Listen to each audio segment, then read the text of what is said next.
The villain stopped mid-monologue. Are you yawning? Sorry, long night.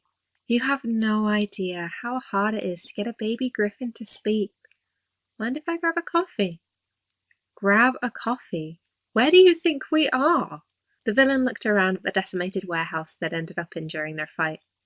You have teleportation powers. You could teleport us, the hero suggested. The villain frowned, debating whether to take the hero's request at face value.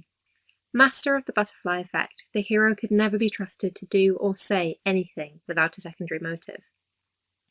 The villain had plans to fulfill, a government to overthrow, and no time to be sidetracked by their own irritating humanity. Still, the villain took the time to really look at the hero, finally noticing the bags under her eyes, the way her shoulders slumped and her movements were slower than usual. Give me your word, no funny business, the villain demanded.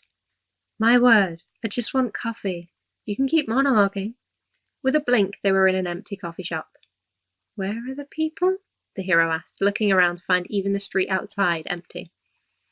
I blinked them to where we were, the villain said, leaping over the counter to access the coffee machine. The hero opened her mouth to chastise the villain about teleporting innocent people to such a remote and unfriendly environment, before thinking better of it. Should you really be doing that? Do you even know how to use it? A, I'm aligned with evil, I do what I want. And B, my day job is barista. You have a day job? Yeah, the villain sighed.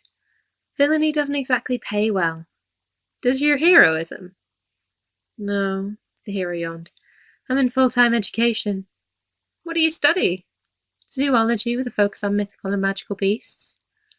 Thus the baby griffin, the villain asked, placing 2 drinks on the table that the hero had collapsed at. The hero nodded, sucking down the coffee like her life depended on it. You really are tired, the villain mused. Feeling less good about beating you now. You haven't beaten me. You're falling asleep in a chair. I could do anything to you right now. Why did you become a villain anyway? My ideas don't line up with the overseers. It was quiet discontent or villainy. What about you? They found out about my powers when I was a child. Hero Academy. The hero shrugged, staring into her mostly empty cup. The villain pushed the second cup towards her. No family, no friends, no stability. It's not so bad. The hero sipped at the second cup of coffee more slowly. At least they pay for uni. Provided you agree to be a stooge to the overseers. If you're trying to convince me it's villainy, it's not going to work. Never, the villain gasped, putting a hand to her chest. At least not while you have a baby griffin to look after. And a degree in zoology to get.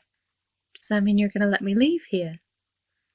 You're acting like this wasn't all part of your plan. Make me sit and have coffee with you so you're more than just the concept of a person trying to stop me from achieving my aims. The status of hero has its benefits and downfalls. The hero shrugged. But I did give you my word that I only wanted coffee. Any issues you're having are your own. It'll be much more satisfying to defeat you when you're on top form than right now when you can barely keep your eyes open. You think you'll be able to defeat me when I'm on top form? Definitely. The villain's smile was dangerous. If you liked this, you can find more of my short stories on nopoodles.wordpress.com. Check out the playlist for other read-alouds, and if you'd like to support me, there's a link to my Ko-fi account in the description below.